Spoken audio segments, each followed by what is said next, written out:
Hi everyone, it's Chenzo from Reality Art Pod. I'm here to talk about Survivor Season 45, Episode 4, titled Music to My Ears. So I'm happy to be back. I like to start recording while Twitter's still raging. Before I dive in, if you like this video, don't forget to subscribe. Also, if you missed my previous Survivor recaps, I put them in a Survivor playlist on my page. But let's get into it. Last week on Survivor, the Yellow Lulu tribe went to Tribal Council for the third tribal in a row. Sabiyah barbecued her idol and didn't play it and ended up getting blindsided by Caleb and Emily. So it's nighttime after Tribal Council. The Lulu tribe returned to camp where the bats are waiting for them. Sean is blindsided and dumbfounded with how the votes went down. Caleb is happy, obviously, because he almost went home and didn't. He feels like he can really trust Emily because she saved him in the game. Sean goes on an offensive blaming Sabiyah for the vote, and Sean is praying for a swap to save his game. Right away after the opening titles, it's day 8, it's the morning, they come in and greet Jeff, and Sean's prayers are answered. It's time for a swap. Lulu tribe walks in last, minus Sabiyah, and everyone is visibly shook-ath. Jeff really makes a meal out of how shocked everyone is. Jeff says, "Emily, I know you must take some perverse enjoyment out of everyone wondering what's going on at Yellow." And Jeff reveals, in the first time for the new era, we are switching tribes, and Kelly says, "This is your perverse enjoyment, Jeff." Here are the new tribes. We have Red Reba with 4 Old Reba, Sifu, Dee, Julie, J Maya, and Sean from Yellow. Yellow Lulu has Caleb from Old Lulu, and then Katora, Bruce, Kelly, and Jake from the original Blue Bello tribe. The new Blue Bello has the most interesting makeup. They have 2 from original Bello, Brando and Kendra,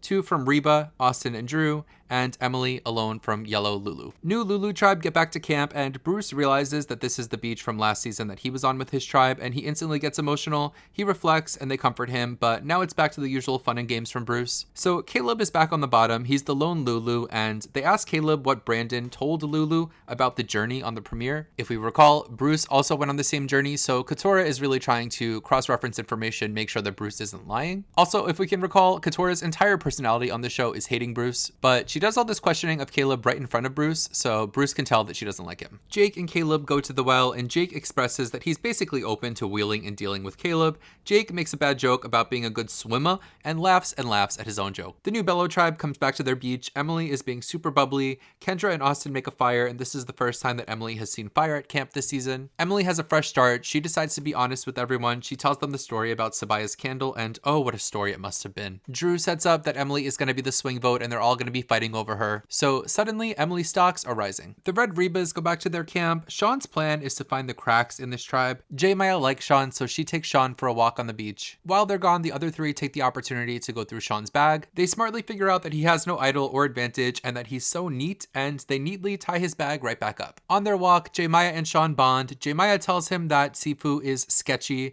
Sean says this is like music to my ears, and there you go, he said the thing. J Maya comes back to Dee and Julie and floats the idea of voting out Sifu. They are not down. Back at Blue Bello, Austin and Drew convene to hide their idol and advantage collection.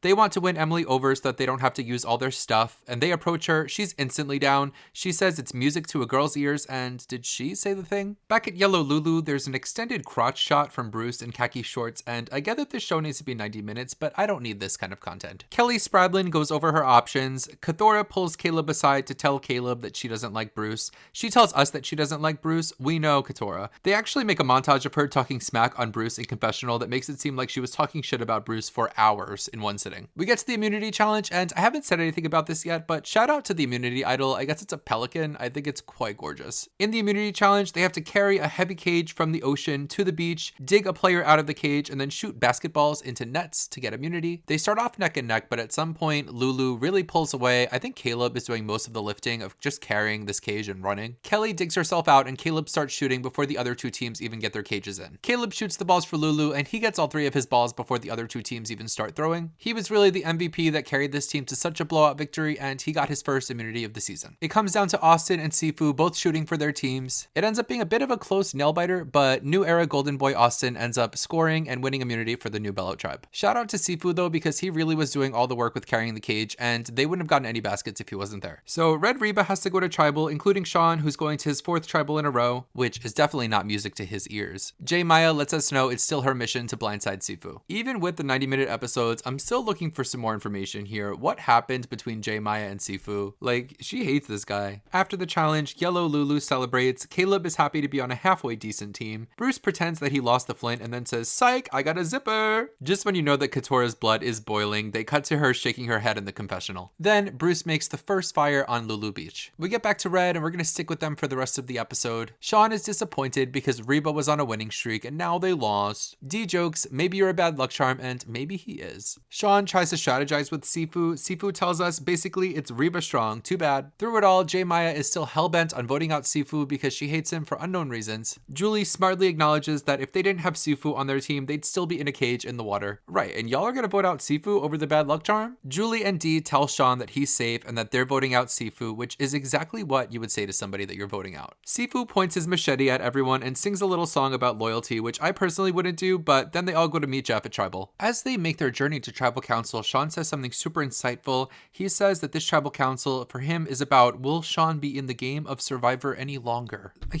That is profound. At Tribal, the original Rebas are playing up Reba strong, but they did show them earlier telling Sean that they were going to do that, but I still think that Sean is going home watching this. This Tribal ends up being all about Sean. Jeff even asks Sean what Survivor meant for him and let him have a really good moment to open up about being ex-Mormon and gay and how Survivor was a really great opportunity, but his true opportunity will be back home with his husband. And then he asked to be voted out, which really came out of left field for me and shocked me and really surprised Jeff. So Sean is asking everyone to vote it out. Jeff is pointing out that he's basically orchestrating his own quit. Jeff says, well, the only question now is, are they going to vote you out? After this, Dee starts mouthing to Julie to vote for Sifu, and then Dee still votes for Sifu. I don't know if this was intentional, but it was actually a pretty smart move. Like, just in case Sean ends up playing an idol that they didn't know that he had, or playing the shot in the dark. In the votes, it turns out that Dee voted for Sifu, Sean voted for Dee, and everybody else voted for Sean. Sifu is pissed. He asked Sean if he voted for him, and he says no. So at least we'll start off next episode with Sifu being pissed, and we have to say goodbye to Sean, who did orchestrate his own quit. I really don't understand the two quits this season. It doesn't seem like the weather is particularly bad. This quit especially didn't make a lot of sense because he tried so hard to stay in the game and then just ended up quitting. If he wanted to be voted out, he was in the right place to do so. But I don't know, this was weird to me. Talking about Sean as a character, he mentioned that it's not his biggest dream to be there. If you're a reality TV casting producer and you get a file put on your desk that says gay ex-Mormon preschool director, that's a lock. Pin that one on the board. So I definitely see why he was cast. He definitely has an interesting story to tell. Crazy to me that this season they decided, especially with 90 minutes, not to do flashbacks to people's lives with photos, especially given that Sean has probably one of the more interesting stories of the people on this cast. And then when they know that somebody with a good story is going home, they have Jeff open the floor for them at Tribal Council. So what does this really mean to you? If Jeff is opening the floor for you to say your final goodbyes, you might as well just quit. As a game player, I don't really have much to say about Sean. He really didn't do much. He was there and then he quit, but he really does seem like a really nice guy. Based on these two quits, it seems like the casting team and the producers are not asking a few questions they should probably be asking before casting people on the show. I don't know. I'm always blaming the producers. If the kids misbehave, and it's always the parents. So that's all I have to say about this week. Let me know in the comments what you thought of the episode. If you liked the video, don't forget to subscribe. I'll be back next week to talk about more Survivor. Until then, bye.